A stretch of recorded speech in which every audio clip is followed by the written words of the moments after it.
Bien. Madame la rectrice, Monsieur le Président de l'Institut Tout Monde, Madame la directrice, Madame Sylvie Glissant, chers collègues, chers amis, je voudrais d'abord excuser Monsieur Vitrani qui nous reçoit comme chaque année dans cette superbe maison qui est devenue notre maison à tous une fois par an, ce dont nous nous réjouissons. Il est retenu à l'Élysée pour des raisons ayant trait à l'Amérique latine, comme vous le savez, et donc nous rejoindra sans doute plus tard, mais il ne peut pas ouvrir cette cérémonie comme il le fait d'ordinaire, et je pense qu'il m'a chargé de l'excuser auprès de vous. J'ai l'honneur d'ouvrir aujourd'hui la 12e cérémonie du prix Édouard Glissant, un prix qui a été créé au printemps 2002 par l'Université Paris 8, en partenariat avec l'Institut du Tout Monde et la Maison de l'Amérique latine, un prix qui n'a depuis cessé d'évoluer.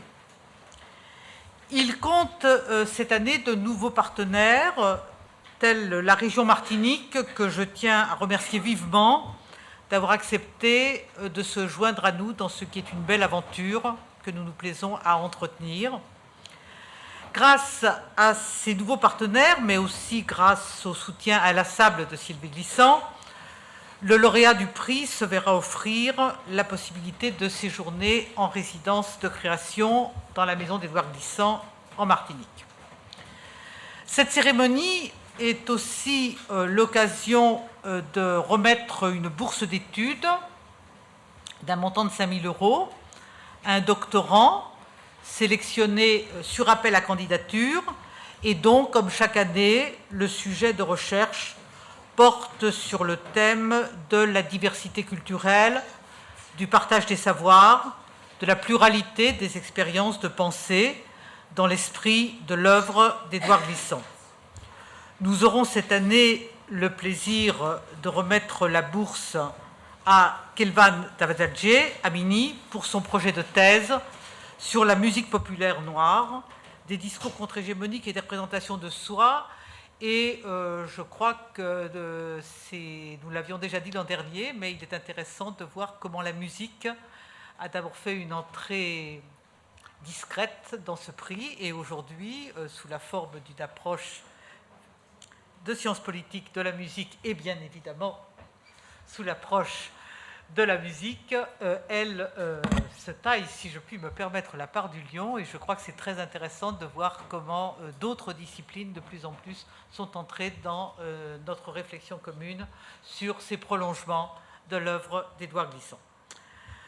Vous le savez, cette année, cette cérémonie s'inscrit dans une temporalité particulière, puisqu'elle s'insère dans le calendrier de la semaine des poètes des Caraïbes, mais également la semaine de l'Amérique latine et des Caraïbes au Sénat, ce qui nous vaut un certain nombre d'absences pour le moment, d'amis qui nous rejoindront sans doute chemin faisant, et en particulier dans la soirée de ce soir. Pour toutes ces raisons, je suis très heureuse de remettre le prix Édouard Glissant à Juan Tata Cedrón, musicien fondateur du Quarteto Cedrón, qui a su mettre en musique les poètes argentins contemporains, ainsi que les poètes venus d'autres horizons. Et j'ai cru comprendre que ce que vous avez commencé à nous interpréter, que vous allez nous interpréter plus tard, est un poème d'Édouard Glissant que vous avez pour nous ce soir mis en musique. Et je crois que je peux d'ores et déjà vous en remercier au nom de tous, sur des rythmes de tango, de milonga et de valse. Son œuvre nourrie enracinée dans la culture argentine, s'est nourrie de rencontres, de mélanges avec d'autres cultures, notamment en France, où Juan Cedrón a séjourné 30 ans. Et si je puis me permettre quelques souvenirs personnels, je crois que pour tous ceux de ma génération, c'est une musique et ce sont des interprètes qui ont bercé nos luttes, bercé nos rêves, et pour des raisons également personnelles, je tiens à vous remercier de votre présence qui, pour beaucoup d'entre nous, a vraiment beaucoup signifié dans des combats qui étaient les nôtres. Si les rencontres entre les cultures ont contribué à nourrir son œuvre, l'œuvre d'Édouard Glissant, pardonnez-moi, elles ont également participé à la définition de l'identité de l'Université Paris 8. Cette université, beaucoup d'entre vous le savent ici, s'inscrit dans une tradition d'accueil, d'ouverture à la diversité, mais également dans une réalité contemporaine dans laquelle la dimension internationale prend une ampleur exceptionnelle. Et dans ce contexte de globalisation croissante, mais également de repli identitaire, hélas, nous en avons vu des signes malheureusement inquiétants ces jours derniers, Paris 8 souhaite conserver plus que jamais une place prépondérante pour favoriser l'accompagnement, la valorisation de la diversité culturelle, ou devrais-je dire des diversités culturelles. Je crois que les temps difficiles auxquels nous sommes confrontés rendent plus forte encore les missions de Paris 8 avec l'originalité qui est la sienne. Les relations entre Paris 8 et l'Amérique latine sont anciennes, elles continuent de s'enrichir, tant dans le domaine des coopérations scientifiques que des accueils des étudiants ou des co-tutelles de thèse, ce dispositif qui permet à des étudiants, à des doctorants, d'obtenir un double diplôme de docteur dans les deux pays concernés. Paris 8 compte aujourd'hui plus de 29 accords de coopération avec des pays d'Amérique du Sud et des Caraïbes, dont 11 uniquement avec l'Argentine, et elle accueille plus de 900 étudiants latino-américains.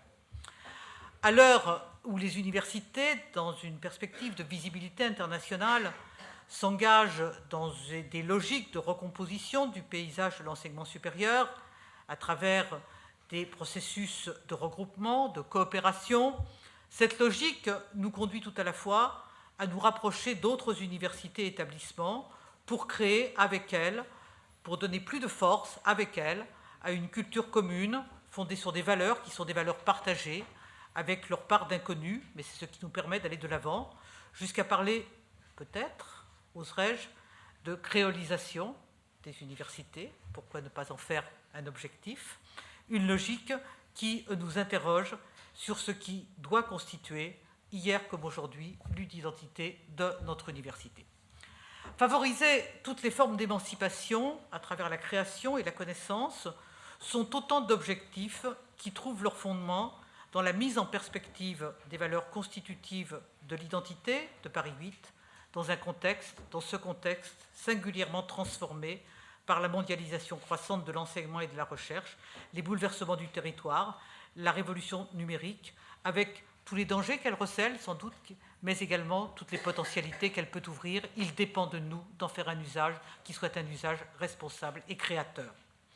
La rencontre de ces diversités, la découverte des cultures sont autant d'atouts qui feront de nos étudiants les citoyens de demain, des citoyens qui ne seront pas tentés par ce repli identitaire qui nous guette en période de crise, parce que la reconnaissance de l'altérité aura été au cœur de leur construction.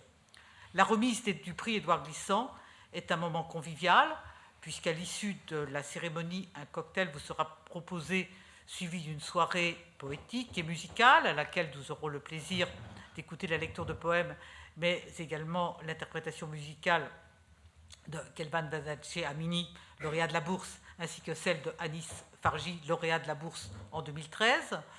Je souhaite vivement, une nouvelle fois, remercier Madame Gendreau-Massalou et l'ensemble des membres du comité scientifique qui nous permet chaque année de décerner le prix Édouard Glissant. Je souhaite également remercier les services de l'université, et notamment Marion, Marianique, Timothée, et l'ensemble du service communication pour avoir, comme à l'ordinaire, parfaitement organisé cette cérémonie. Et j'ajoute à mes remerciements la Fondation de la Maison des Sciences de l'Homme qui s'est associée au prix en payant l'un des billets d'avion qui nous permet d'organiser cette cérémonie comme il se doit. Et donc, j'ai le plaisir de vous remettre votre diplôme.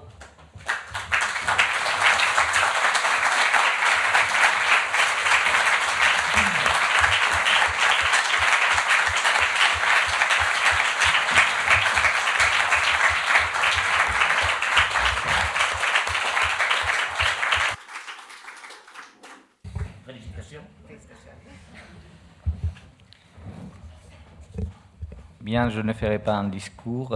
Je m'occuperai uniquement de, peut-être avec mon accent aussi, de donner une touche hispanique à la séance. Et je me borne à... Bon, je m'appelle Mario Barrajover et je suis un peu aussi, en tant que vice-président de la recherche de l'université, un peu le déroulement de tout le processus qui nous amène à cette séance d'aujourd'hui. Et je veux juste donc vous annoncer quel est le déroulement de cette séance et donner la parole lorsque le moment sera venu aux participants. D'après comme le veut la coutume, donc les lauréats doctorants sera présenté par son directeur de recherche, donc le professeur Bertrand Guillarme, ici présent, aura quelques minutes pour nous présenter de son point de vue comment il voit par rapport à cette séance la contribution scientifique de ce qu'on peut dire pour l'instant son doctorant. Ensuite, la parole sera donnée un peu plus longuement à M. Keivan Javadzadeh Amini, qui nous présentera donc aussi par rapport peut-être à l'occasion le contenu de sa thèse. Et cela fait, le professeur Patrice Vermeren va faire une présentation pour laquelle il a toute la liberté d'adopter le point de vue qui lui semblerait le plus intéressant du lauréat, de M. Juan Tata Cedrón, et je prononce à l'Argentine. Bien. Mais Tata, c'est pas mal. Tata. Et voilà, donc je me borne à vous annoncer dans ce déroulement. Et pour en finir, como puede ser que haya bastantes hispanoparlantes en la sala, quizá bastantes argentinos, me permito en lo que ellos llamarían gallego, saludarles y desearles la bienvenida y agradecerles su participación a la séance. Bien, voilà, je reprends mon français. Alors, je vais donner la parole à... excusez-moi, je n'ai pas annoncé, mais bon, excusez-moi, oui. Et peut-être il faudrait que j'annonce au rappel le déroulement par rapport à ce qu'a annoncé Madame la Présidente. Donc, suite à l'intervention de M. Juan Tata Cedrón, qui va nous faire l'honneur de jouer 3 morceaux, dont un est composé pour l'occasion. Et ensuite, il y aura un cocktail et il y aura une soirée musicale et une soirée poétique, déjà annoncée par Madame la Présidente.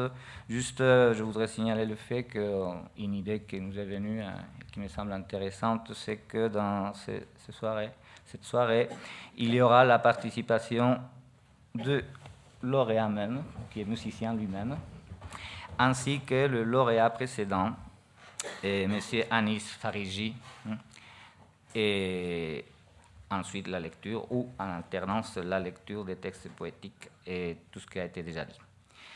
Voilà, c'est tout. Donc je donne la parole à mon collègue, le professeur Bertrand Guillarme. Merci beaucoup. Mesdames, messieurs, chers amis, je voudrais commencer par dire que je suis particulièrement heureux et ému d'être ici aujourd'hui pour célébrer l'attribution à Keivan Javadzadeh Amini du prix Édouard Glissant. Je connais Keivan depuis quelques années maintenant, depuis 2008, alors qu'il était étudiant en sciences politiques à Paris 8 et où il se faisait déjà remarquer comme l'un des étudiants les plus prometteurs de sa classe. Après un mémoire que j'ai eu le plaisir de diriger, un mémoire de master que j'ai eu le plaisir de diriger en 2011, qui s'intitulait A Blues Her Story,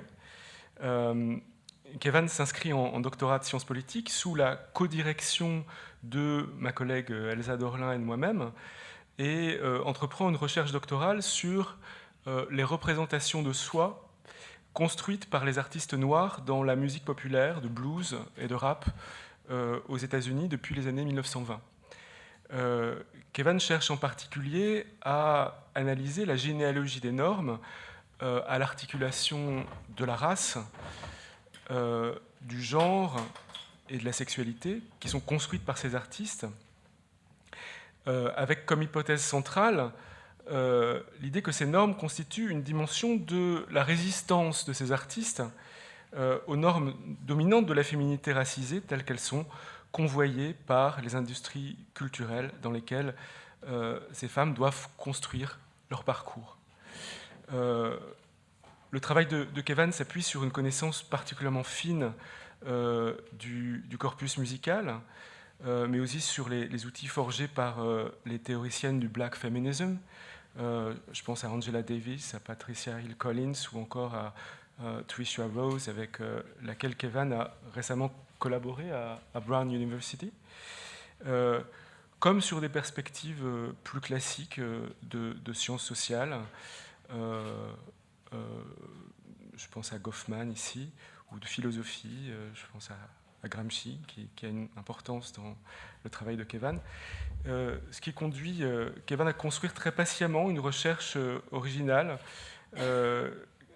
mettant en dialogue la théorie politique contemporaine avec les courants les plus novateurs des cultural studies, notamment dans leur dimension postcoloniale. Au milieu de sa troisième année de thèse, Kevan a déjà rédigé un certain nombre de chapitres de sa thèse. Il a co-organisé de nombreux colloques et ateliers. Il a développé une activité de publication très, très conséquente. Il participe de manière active à la communauté de recherche internationale en études postcoloniales, qui reconnaît d'ores et déjà ses qualités. Sa dernière réalisation est la coordination du numéro original de la revue Comment s'en sortir ? J'imagine que ces jours-ci, nous aimerions tous avoir une réponse à cette question et que donc la revue va avoir un succès considérable. Le numéro est intitulé Du côté obscur, les féminismes noirs. Et donc pour conclure, je voudrais simplement redire que la réception de la bourse Édouard Glissant vient aujourd'hui, à mon sens, couronner le développement d'un parcours universitaire assez exemplaire, entièrement poursuivi à Paris 8 et orienté depuis son origine par l'énergie et la passion de comprendre les dynamiques complexes des métissages. Voilà, merci.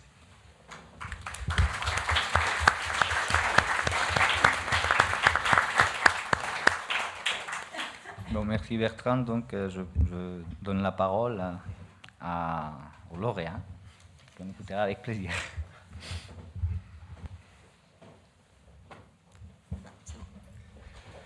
Bonsoir et merci à tous et à toutes d'être présents. Je voudrais commencer peut-être par remercier Bertrand Guillaume pour cette présentation très avantageuse qu'il a faite de moi. Il y a finalement assez peu d'occasions de témoigner. J'ai relativement peu l'occasion de témoigner de ma gratitude à mon directeur et à ma directrice de thèse, donc je profite de l'occasion pour le faire ce soir. Merci beaucoup. J'aimerais également remercier le jury de la bourse Édouard Glissant pour m'avoir décerné cette bourse. Merci également à l'Université Paris 8 et à sa présidente. Je pense qu'il y a relativement peu d'universités dans lesquelles je pourrais poursuivre une recherche comme celle que je fais, en tout cas dans des conditions qui sont les miennes actuellement, financées. Merci également à mon autre directrice de thèse, Elsa Dorlin, même si elle n'a pas pu être présente aujourd'hui. Merci à Tricia Rose, comme Bertrand Guillaume l'a dit, qui m'a dirigé lorsque j'étais à Brown University. Voilà, il y aurait sans doute encore beaucoup d'autres personnes à remercier. J'espère qu'elles m'excuseront. Je suis un petit peu stressé. Je pense que ça jouera un petit peu en ma faveur. Ça fait donc maintenant 3 ans, en tout cas, j'arrive au terme de ma 3e année de doctorat. Donc 3 ans que je suis entré en thèse pour préparer une thèse de théorie politique qui se donne, comme Bertrand Guillaume l'a dit, pour ambition d'explorer une généalogie de la constitution des normes de genre, de race et de sexualité dans la musique populaire africaine-américaine, depuis le blues des années 20 jusqu'au développement du rap contemporain. J'ai donc un terrain qui est exclusivement américain, ce qui peut se justifier à la fois par mon amour pour la musique populaire américaine, notamment pour le blues, la folk, la country et le rap, mais il y avait aussi, je pense, une justification scientifique, universitaire. Comme Bertrand l'a dit, c'est la découverte de tout un corpus scientifique, celui du scientifique et militant, celui du Black Feminism, donc du féminisme africain-américain, qui m'a finalement permis de voir qu'on pouvait traiter du politique autrement et qu'on pouvait rechercher le politique là où traditionnellement on n'avait pas l'habitude de le chercher. Donc c'est à la suite de féministes tels que notamment Daphne Duval Harrison, Patricia Hill Collins, Angela Davis et tant d'autres que je me suis moi-même intéressé d'abord au blues puis au rap. Donc l'idée c'était que la culture populaire est parfois le seul lieu dans lequel on peut rechercher la parole subalterne. C'est parfois le seul lieu qui est laissé aux subalternes pour exprimer un point de vue politique, même si on ne le considère pas toujours comme étant politique. Donc mon projet s'inscrit dans une double perspective, à la fois études culturelles, cultural studies, et études féministes ou études de genre. Donc je m'intéresse aux luttes qui se jouent au sein des industries culturelles, à la fois les luttes entre les différents acteurs, donc c'est les personnes qui tiennent les industries culturelles, mais aussi véritablement les acteurs et donc plutôt les actrices de la musique populaire. Je m'intéresse aussi aux luttes pour exister directement dans la culture populaire. Et donc notamment, ça passe par un retravail critique de James Scott et notamment des thèses qu'il développe dans La domination et les arts de la résistance. Je souhaite montrer que la culture populaire est un espace infrapolitique dans lequel les subalternes peuvent faire entendre leur voix. Donc il s'agissait aussi de répondre à finalement une critique bien connue qui est celle de la théoricienne des subaltern studies Gayatri Spivak, qui concluait un article célèbre en disant que la subalterne ne pouvait pas parler. La subalterne ne pouvait pas parler parce qu'elle n'était pas entendue. Justement, il me semblait que par la culture populaire, les subalternes, encore une fois, trouvaient une voix. Ils trouvaient une voix et, plus important encore, ils trouvaient de l'écoute. Donc j'essaie de penser la culture populaire comme un espace relativement démocratique. Un espace relativement démocratique, pourquoi ? Tout simplement parce que les groupes dominés choisissent jusqu'à un certain point quels artistes ils ont envie d'entendre, quels artistes ils ont envie de mettre en avant, quels artistes ils ont envie d'écouter. Je dis jusqu'à un certain point parce que, bien entendu, il faut encore une fois prendre en considération les politiques des industries culturelles qui se caractérisent bien souvent par un sexisme et un racisme assez marqués. Ce que j'essaie de traiter notamment dans un certain nombre d'articles que j'ai pu écrire. Voilà. De même, il me paraît toujours indispensable de prendre en considération les dynamiques hégémoniques qui se jouent au sein des industries culturelles. Malgré cela, il demeure que la culture populaire s'apparente parfois, pour les groupes dominés, à une culture de survie. Une culture de survie, et là je reprends les termes du théoricien des Postcolonial Studies, Homi Bhabha, qui justement emploie ce terme pour dire aussi à quel point la culture populaire est importante pour les dominés. Dans ma thèse, donc, je pars d'un moment historique bien particulier, qui est la Grande Migration. La Grande Migration qui est un mouvement démographique d'une ampleur considérable aux États-Unis pour les Africains-Américains. Pour donner un ordre de grandeur, de 1910 à 1930, on estime que ce sont entre 1,6 et 2 millions d'Africains-Américains qui quittent le sud rural des États-Unis pour le nord industrialisé. Après la Première Guerre mondiale, le mouvement va encore s'accélérer, puisque, vous vous en doutez, il y a un besoin de main-d'œuvre énorme. Donc, bien entendu, ceux à qui on va faire appel, ce sera essentiellement les Africains-Américains. Les Africains-Américains du Sud vont s'empresser de rejoindre ce qui leur est présenté comme un nouveau Jourdain. Ça leur est présenté comme un nouveau Jourdain à la fois par les industriels au Nord. Je pense à Henry Ford, par exemple, qui lance sa révolution du $5 a day. Donc il promet que tous ses employés, tous ses ouvriers seront payés au moins $5 par jour, avec des horaires de travail qui sont aménagés. Mais les Africains américains du Sud étaient également sensibles à ce que leur vendait la bourgeoisie noire qui était déjà installée au Nord, notamment par le biais d'un journal qui s'appelait The Chicago Defender. Et donc, véritablement, ils vont nourrir des espoirs qui vont très rapidement être déçus. Ces espoirs vont très rapidement être déçus puisque, contrairement à ce que vendait la bourgeoisie noire, la dignité humaine n'était pas nécessairement plus respectée au Nord. Et contrairement à ce que chantait Coco Davenport dans une chanson de blues de 1929 qui s'appelle Jim Crow Blues, l'argent ne poussait pas sur les arbres. L'argent ne poussait pas sur les arbres et donc, bien entendu, il va y avoir une crise identitaire en réalité. Une crise identitaire puisque les migrants n'ont pas l'habitude de la ville. Ils découvrent la ville. Jusque-là, ils vivaient essentiellement dans des petites fermes ou dans des villes finalement qui sont isolées les unes des autres. Et ils découvrent la ville avec ce que Daphne Duval Harrison appelle l'étrangeté de la ville. Donc ils vont très vite être soumis à ces tentations avec l'alcoolisme, l'insalubrité, ce genre de choses. Et donc ils vont commencer à porter finalement le stigma du migrant. Ils vont porter le stigma du migrant, et y compris parmi la bourgeoisie noire, certaines voix vont se faire entendre pour dire que finalement les migrants jettent le discrédit sur la race, comme on peut le lire dans le Chicago Defender notamment. En perte de repère, les migrants vont chercher à se réapproprier, à importer et à recréer leur tradition du Sud au Nord. Et quel meilleur ambassadeur pour cela que le blues? Le blues est un idiome musical qui ne connaît pas de tabou et qui se donne pour ambition, en tout cas à cette époque, de représenter la diversité du spectre des expériences liées à la Grande Migration. Donc ce n'est pas un hasard si le blues finalement commence à être enregistré et à être commercialisé dans les années 20 avec Mamie Smith et son Crazy Blues. C'est à la fois le déracinement, donc le mal du pays, et aussi l'intégration des Noirs au Fordisme qui a rendu techniquement possible et nécessaire finalement l'entrée des Africains américains dans la culture de masse américaine. Autre chose qu'on a oublié, c'est que les premières à enregistrer le blues, ce sont les femmes. On a l'image du chanteur de blues justement comme étant masculin, comme étant toujours masculin et rural, alors que dans ces premières années, le blues est bien plus féminin et urbain.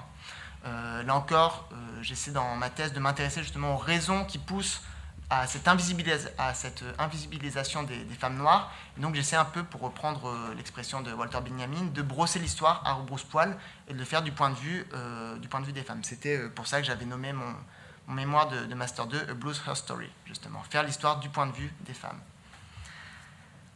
En partant donc de ce moment particulier qui est l'entrée des Africains américains dans la culture de masse aux États-Unis, je m'intéresse aux redéfinitions des normes de la féminité racisée qu'on peut entendre, qui sont données à entendre et à voir dans cette musique. Les femmes noires musiciennes sont les premières femmes noires prolétaires à avoir pu exprimer leur point de vue et à avoir pu finalement laisser un héritage. Il y avait bien auparavant ce qu'on appelait des leaders of the race, donc des intellectuels noirs, mais en réalité c'était la plupart du temps des intellectuels de la bourgeoisie noire, qui finalement avaient honte d'une certaine façon de l'expérience des masses noires, ce qu'a très bien montré Angela Davis, mais aussi Patricia Hill Collins, Hazel Kirby et tant d'autres. Donc il y avait finalement un peu une honte, et certains intellectuels, là je reprends les termes de Angela Davis, vont se faire finalement les héros de la bourgeoisie noire. Il faut nuancer ça, il y a d'autres auteurs, par exemple dans la Harlem Renaissance, je pense à Zora Neale Hurston par exemple, qui vont bien plus mettre en avant les masses noires, mais malgré tout il y a une tendance très forte. Donc il me semble que c'est la première raison pour laquelle il est intéressant de s'intéresser au discours qui est développé dans le blues féminin de cette époque.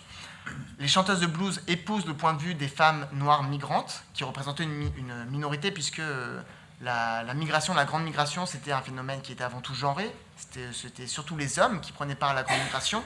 Donc c'est une autre raison de s'intéresser un peu à ce discours. Les protagonistes féminins qui sont mis en scène dans le blues sont des protagonistes puissants, qui parlent sans détour de sexualité, de lesbianisme. Donc on sort également de la matrice hétérosexuelle à une époque où c'était déjà tabou tout simplement de parler de sexualité. Elle parle d'alcool, de prostitution, donc il n'y a véritablement rien de tabou. Il s'agit de rendre compte de la diversité des expériences. Le blues, c'est une musique qui se donne pour ambition de témoigner. Il y a véritablement cette ambition de témoigner, non de juger.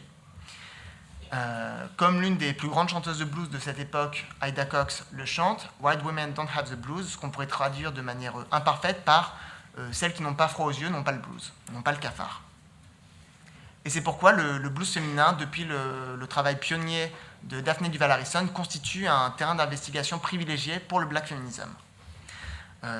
Pour ces auteurs, on ne peut pas comprendre véritablement la praxis féministe noire sans se rapporter à l'héritage qu'ont légué les chanteuses de blues. De la même manière que les chanteuses de blues, les rappeuses ont elles aussi, mais d'une autre manière, été invisibilisées. Pourquoi ? Parce que la plupart des discours sur la subculture rap mettent l'accent sur le sexisme dans cette musique, sur le sexisme, sur l'homophobie. Et s'il ne s'agit pas de nier une part de réalité, et même une grande part de réalité dans cette affirmation, il y a deux problèmes selon moi. La première, c'est que, tout d'abord, il faut considérer que le sexisme n'est pas l'apanage de la culture hip-hop. Ce n'est pas une réponse qui est satisfaisante, mais elle est nécessaire. Le sexisme, on le retrouve dans l'ensemble de la société. On le retrouve dans l'ensemble de la société, et la culture populaire, elle n'est que très rarement l'initiatrice de discours. Bien plus, et c'est ce que montre Judith Butler, notamment dans Le pouvoir des mots, toute parole, finalement, s'appuie d'une certaine façon sur une citation. Donc on reproduit un discours qui a déjà eu lieu. La culture populaire, parfois, promeut des discours sexistes, en d'autres occasions, elle peut les critiquer. Donc c'est la première chose à dire. La culture populaire, ça ne flotte pas dans l'air pur des idées, ce n'est pas libéré du sexisme, mais au contraire, c'est toujours inscrit dans un contexte historique et matériel. Et puisqu'on retrouve du sexisme dans l'ensemble de la société, finalement, ce n'est pas si étonnant qu'on le retrouve dans l'ensemble de la culture hip-hop et dans l'ensemble de la culture populaire. La deuxième réponse qu'on peut faire, c'est qu'en faisant du rap une subculture qui serait univoquement sexiste, finalement on invisibilise les femmes noires. Où sont-elles? Où sont les rappeuses si on considère que le rap est uniquement sexiste? Depuis le tout début du rap, et là je pense par exemple à The Sequence qui est le premier groupe de rap entièrement féminin aux États-Unis et qui sort son premier album en 79, il y a toujours eu des femmes dans la culture hip-hop qui ont critiqué de l'intérieur le sexisme. Toutes ne l'ont pas fait, mais il y en a quand même un certain nombre. On pourrait s'intéresser à beaucoup de rappeuses, mais dans ma thèse, je travaille notamment sur Nicki Minaj, sur Lil Kim, sur BWP, sur Queen Latifah, sur Yo-Yo, sur Boss, sur un certain nombre de rappeurs qui, chacune à leur manière, vont subvertir les normes dominantes de la féminité. Avec des choses qui feront plaisir à entendre ou pas, mais en tout cas, véritablement, il y a une subversion de la féminité dans les œuvres de ces rappeuses. Donc l'idée, c'est aussi qu'on peut trouver des personnages, en tout cas, forts. La culture populaire, ça permet de mettre en scène des personnages féminins forts avec qui on peut finalement s'identifier. Ce sont des personnages nécessaires pour un certain nombre de personnes qui se trouvent privées d'images capacitantes. Je n'ai pas le temps de développer plus en avant, mais véritablement, il me semble qu'il y a énormément de points communs entre le blues et le rap, même si c'est quelque chose qui a été un peu oublié. Cheryl Case, qui a écrit un des premiers ouvrages universitaires sur le rap, disait que les rappeuses étaient les filles du blues. Et si j'ai pris connaissance de ces propos un petit peu après mon entrée en thèse, finalement, ça m'a conforté dans l'idée qu'on pouvait rapprocher ces deux musiques. Pour terminer, peut-être une part importante de mes recherches concerne donc les processus de subjectivation dans la culture populaire et plus particulièrement dans les industries culturelles depuis les années 20.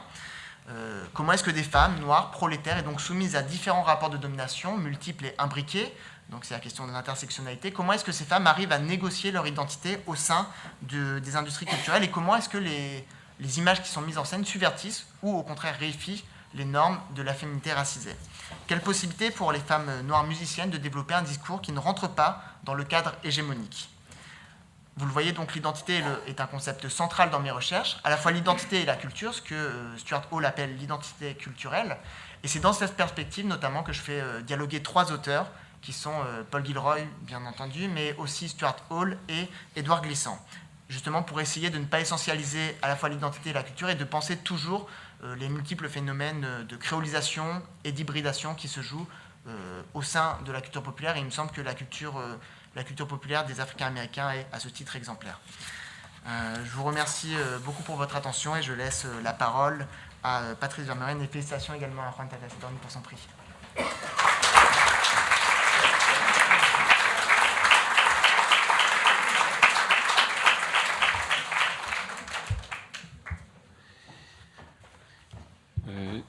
Je partirai du très beau livre qu'a écrit Antonia Garcia Castro, qui s'appelle Cedrón Tango y Quimera.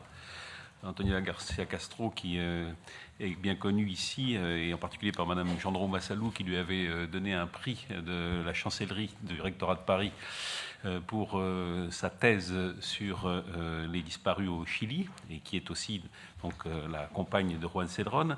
En tout cas, Antonia Garcia Castro, dans ce livre, elle définit Juan Cedrón comme un chanteur, comme un guitariste et comme un compositeur qui a mis, dit-elle, en musique des poèmes non écrits pour être chantés.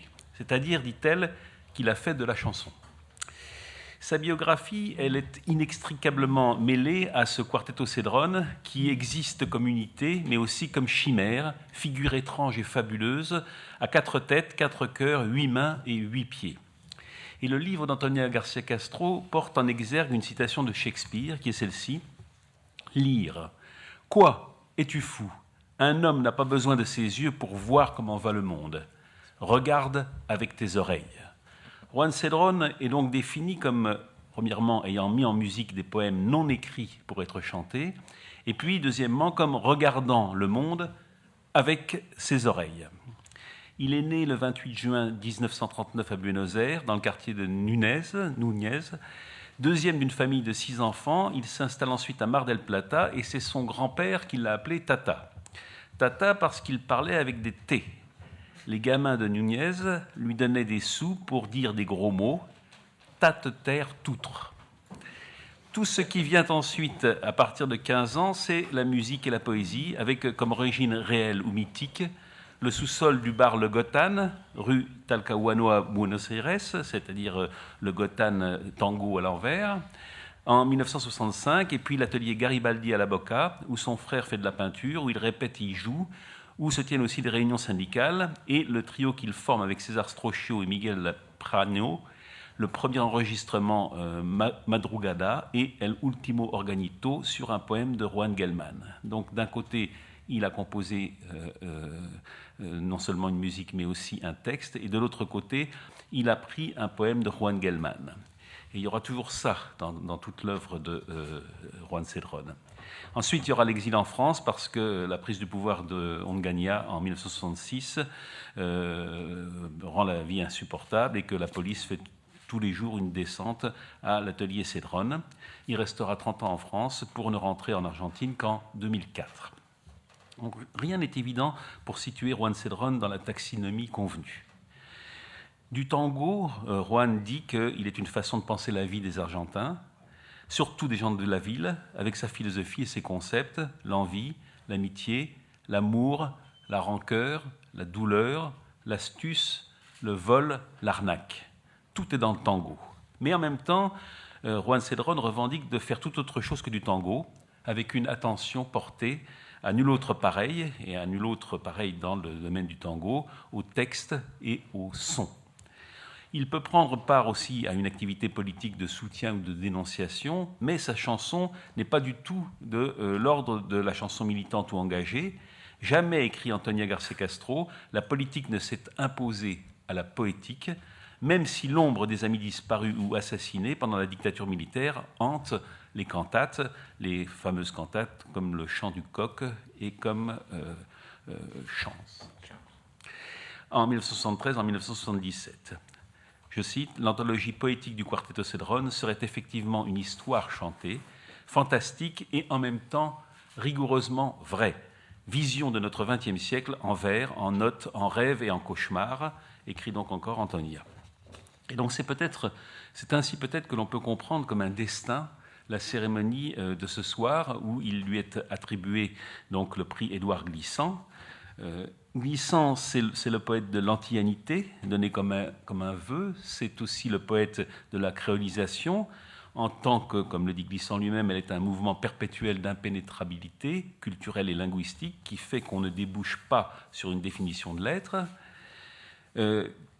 Il est aussi donc le poète du tout-monde, affirmation de la pensée-monde, sous condition de l'acceptation par l'imaginaire des humanités que la totalité-monde est un rhizome dans lequel toutes les cultures ont besoin de toutes les cultures.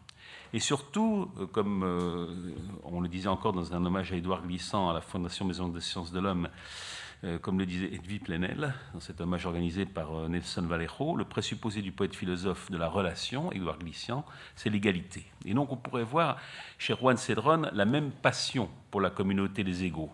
À propos de ces années françaises, Juan Cedrón dit « Le plus important est que la France nous a donné un espace où nous avons pu continuer à créer avec tout ce que la culture française suppose comme mélange, comme métissage. » Je cite une dernière fois Antonia García Castro, « Toute l'œuvre du Quarteto Cedrón peut être envisagée comme un pont tendu entre les cultures.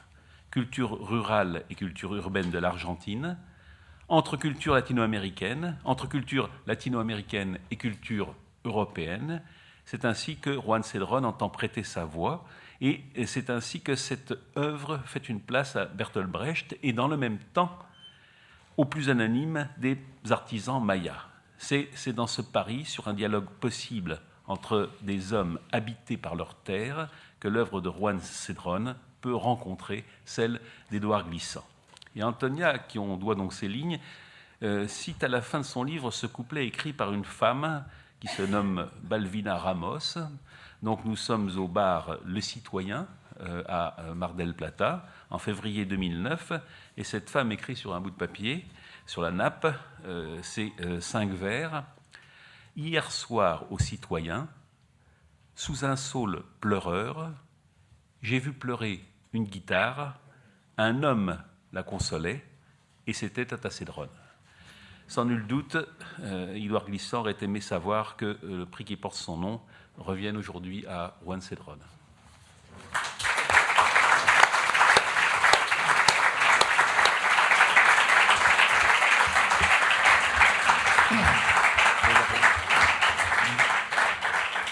Bon, là, c'est la parole à M. Cédron.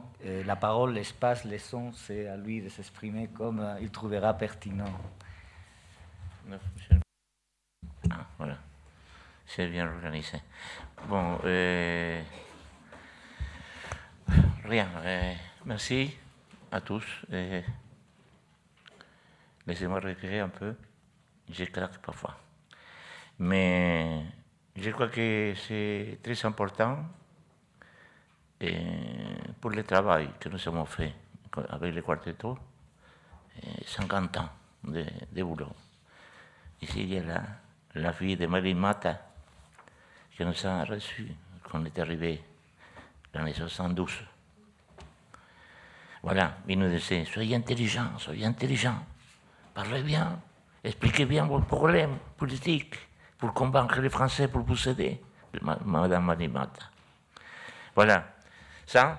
Et nous, disons, le quartetto Cédron, ça veut dire verben en espagnol, c'est comme la fusion de verben, et c'est très, très commun. Il y a des tangos, des chansons pleines de Cédron.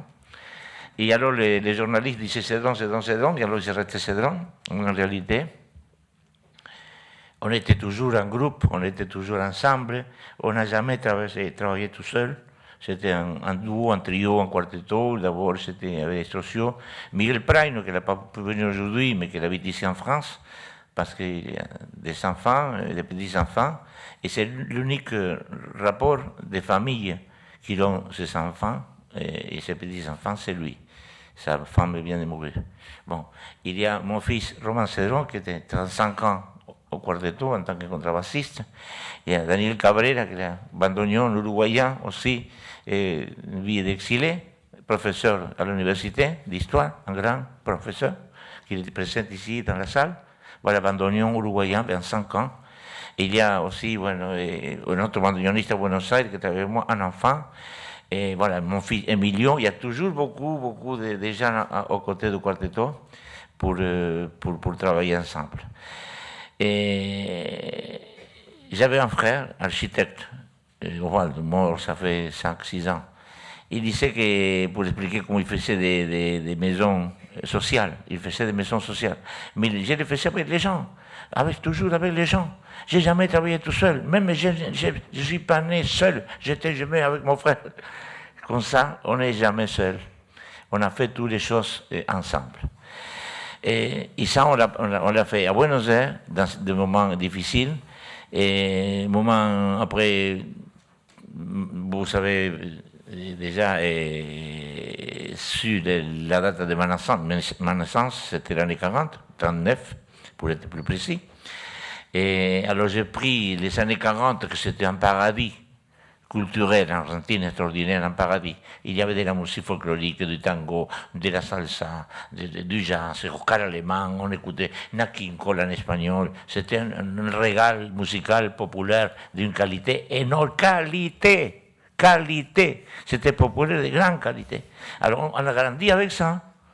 Et après les 55, il y a un coup d'État terrible, qu'on a pénétré avec la télévision, avec justement l'industrie de la culture, non, la culture industrielle, une politique qui maintenant se développe beaucoup. On fait des produits, maintenant c'est un produit, une chanson. Le temps des cerises, c'est un produit. Les feuilles mortes, c'est un produit. Il ne faut pas accepter tout cela. Bon, on a mené ce combat-là par rapport à la musique. On a toujours essayé de garder les côtés acoustiques en sachant qu'on peut apporter, même si on taquine l'électricité, parce qu'on peut rester collé parfois, les quartettos Cédron, si vous savez bien, pendant 30 ans, il a joué avec une basse électrique. Alors, dans tous les grands enregistrements du quartetto, il y a une basse électrique. Ce n'est pas qu'on est contre l'électricité, mais pas l'invasion, pas la pensée unique, pas la mode économique qui va nous faire payer. Voilà. Ça, c'était notre combat. Et surtout, reprendre, après les années 60, la chute de la qualité poétique qu'il y avait en Argentine dans les tangos, des gens comme Homero Mansi, comme Cadícamo, comme Espósito, des grands poètes de tango. Ce n'est pas gna gna gna, c'est des philosophes. C'est discepolo je recherche toujours dernièrement discepolo qui dit je cherche une poitrine fraternelle pour mourir. Embrasser avec un frère, ça c'est la philosophie extraordinaire dans un tango. Il dit que le monde c'est une ordure, bon ça on le sait déjà, mais c'est une maldad insolente. Ils sont insolents, les gens qui viennent nous pousser à autre chose. Et c'est ça la guerre qu'on mène. On l'a menée avec la musique, et on l'a menée aussi avec notre lutte en tant que citoyen, parce qu'on avait besoin d'un ministre d'éducation pour nos enfants, pas qu'avec une casquette de militaire. Alors on s'est battu. C'est difficile parce qu'aujourd'hui on continue avec les mêmes problèmes et on les voit ici, on les voit ailleurs, on les voit partout, que c'est très difficile. Prendre les gâteaux, il y a plein de chats enragés, c'est très difficile de prendre les gâteaux. Et c'était difficile à l'époque. On apprend, mais nous à l'époque on avait 20 ans et on a voulu foncer et on a été disparu. C'est pas qu'on voulait jouer au cow-boy. On se battait contre les injustices. Et les quartettons ne faisaient pas de la politique avec les chansons, malgré qu'on a fait 2-3 chansons très fortes, comme le chant du coq, que c'était un massacre qu'il y a eu à Trelew, l'année 72, et on l'a chanté à Buenos Aires, l'année 72. On n'a pas attendu 100 ans pour la chanter. On l'a chanté là-bas, avec les militaires, au milieu des militaires. Voilà. On faisait ça, mais on faisait à côté tout un travail politique de solidarité. Et en plus, quand on était obligé de sortir, on était arrivé en France, justement chez ta mère, et on a fait un travail pendant 10 ans de solidarité très profonde qu'on a laissé tomber, si vous voulez. Et heureusement qu'en France, on a eu la possibilité d'avoir eu Malraux avec ses maisons de la culture, et on pourrait jouer sans trop chercher du boulot. Alors le boulot, il venait tout seul, et nous, on continuait à le faire chier, pardon, avec l'expression, aux militaires argentins. Alors, c'est un petit peu me retrouver avec cette mention dans le même esprit de défense d'une langue, de défense d'une culture, de défense de vouloir continuer à être soi-même. C'est pour moi un des cadeaux les plus hermosos, je le dirais en espagnol, qui m'a touché beaucoup. Merci.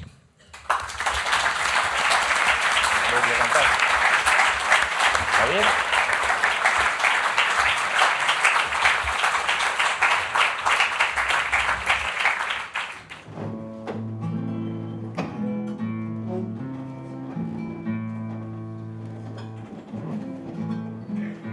Bon, en lisant un petit peu les poèmes de notre cher Édouard Glissant, et j'ai musicalisé une chanson avec un rythme de milonga. Vous le connaissez peut-être. Yupanqui faisait ça, la milonga, c'est un mot africain, ça veut dire parole, je crois, ou longa. Les candombes, que aussi on les joue en Argentine, c'est aussi africain. Les mots tango, ça vient aussi de la langue africaine. Alors notre musique à nous, c'était touché, comme des Carpentier, avec la baguette magique des Africains, qui transformaient la musique, toutes les musiques, d'une façon extraordinaire. Toute l'Amérique latine, c'est pas seulement l'Amérique du Nord, c'est jusqu'en bas, il y en a les Africains. Et au Pérou, il y a les cajons fameux, c'était les Africains. Oh, chantaient comme ça, avec une voix, avec Chabuca Grande. Bon, il y a les Brésiliens, et il y a les Centro-Américains, tous les Cubains, et les tangos aussi, les Guarianos, ils continuent à faire des candombes aujourd'hui extraordinaires, les peuples de l'Uruguay. Alors avec une milonga qu'on utilisait pour la campagne parce que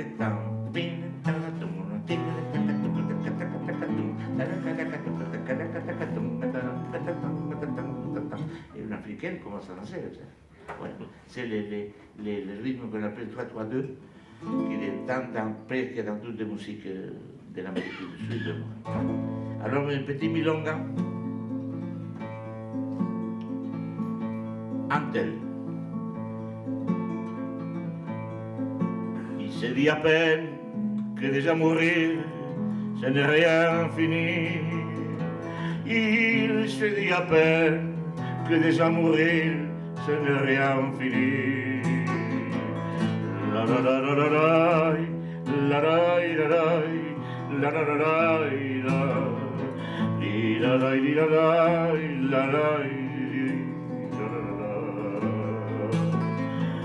s'est dit voilà, je suis de la proie qui calme les bêtes.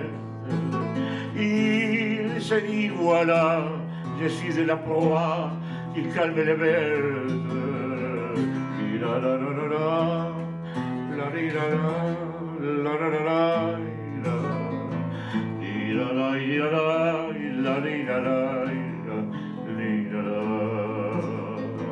Il s'est dit surtout, je suis cet engrais qu'il faut pour après.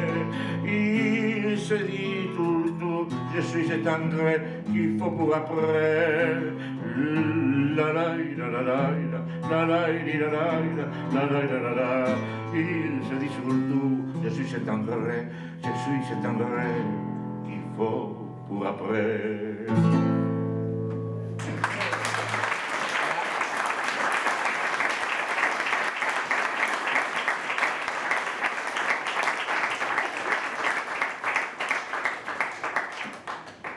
Je vais faire un poème de ma sœur. On était 6 frères. Et il y a trois frères à moi qui sont morts. Il y a ma sœur la plus petite, Rosita, 5 frères garçons, et la fille la plus petite, Rosa. J'ai 10 ans de différence avec elle. Et quand on habitait Buenos Aires, j'avais 12 ans. On était déménagés à la campagne, à Mar del Plata, Camé. Et il y avait les vaches, les cochons, tous les paysans, il n'y avait pas d'électricité, de la boue. On dressait les petits terneros, et on les prenait de la queue, et on sautait sur la terre travaillée. On allait chercher des lièvres pour vendre les cuirs, pour faire de l'argent, pour aller à l'école.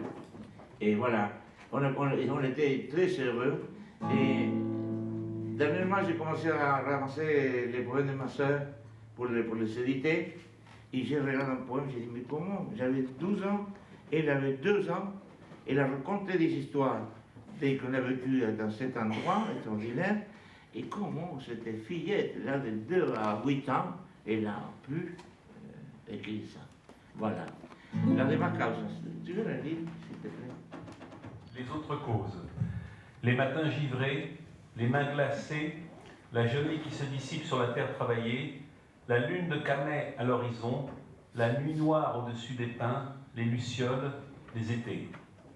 La petite lampe accrochée au pommier, la table dehors tous les dimanches, la bougie, la rosée et l'orge, l'eau froide de la pompe, les 1000 couteaux qui percent l'aube, l'ange de la nuit se réveille, le vin du Bougna qui l'enivre, la célèbre clôture des Aternos, l'enfance aux 1000 étoiles, les frères et sœurs, la beauté que seuls les enfants niais peuvent voir, le crépuscule rouge, Georges.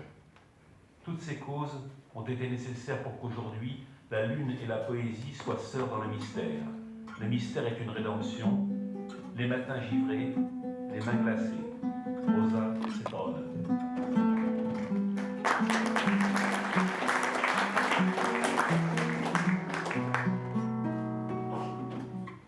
La mañana con escarcha, las manos frías, la helada levantándose de la tierra, la luna de Camé, el horizonte, la negra noche sobre aquellos pinos, las luciérnagas, los veranos, el sol de noche colgando en el manzano.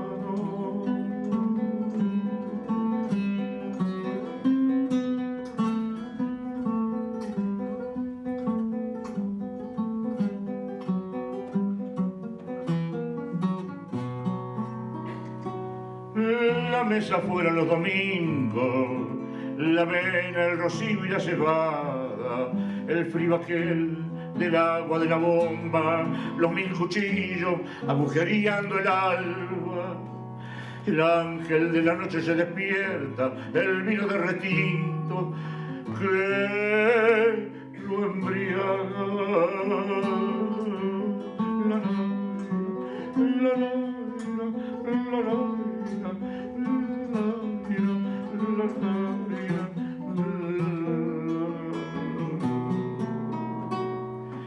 La célebre tranquera de los Artenau, la infancia de las miles tareas, los hermanos, la belleza que solo ven los niños sonsos, las verbenas rojas, Jorge. Todas esas causas fueron necesarias para que hoy la luna y la poesía sean hermanas en misterio. El misterio redime las mañanas con escarcha, las manos frías.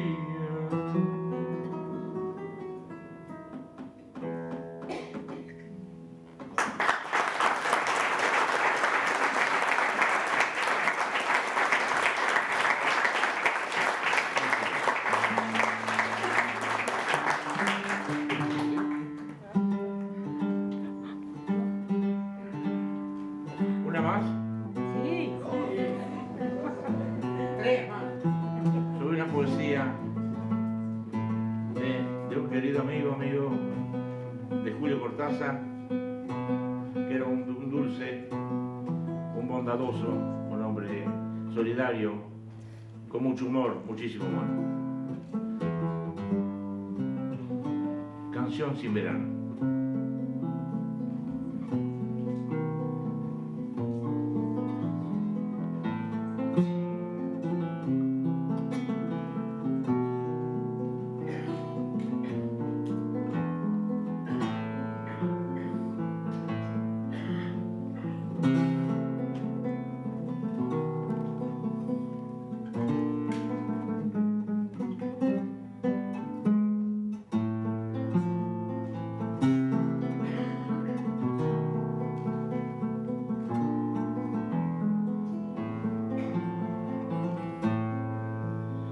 Ya no hay verano en mi tierra Dios,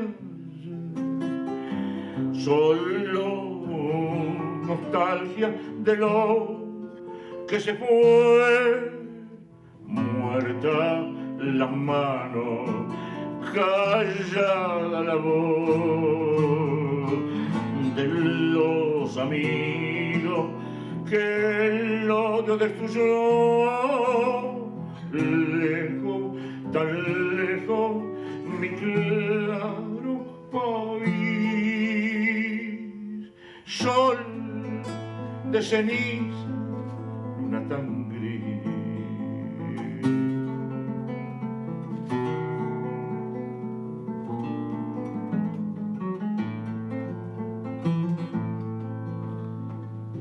¿Dónde estará la verdad de la luz?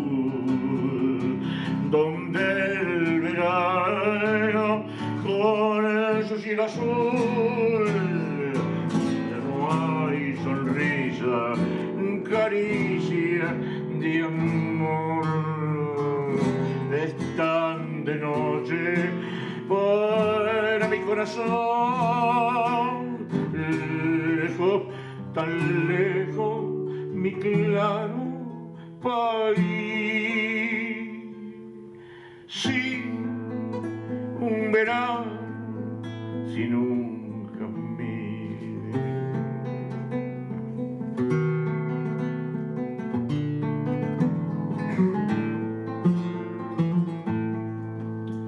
Yo sé que un día el trigal se alzará sobre la pampa de la libertad. Sé que entonces iremos al sur y esta guitarra se llenará de luz. Lejos, tan lejos, mi claro país.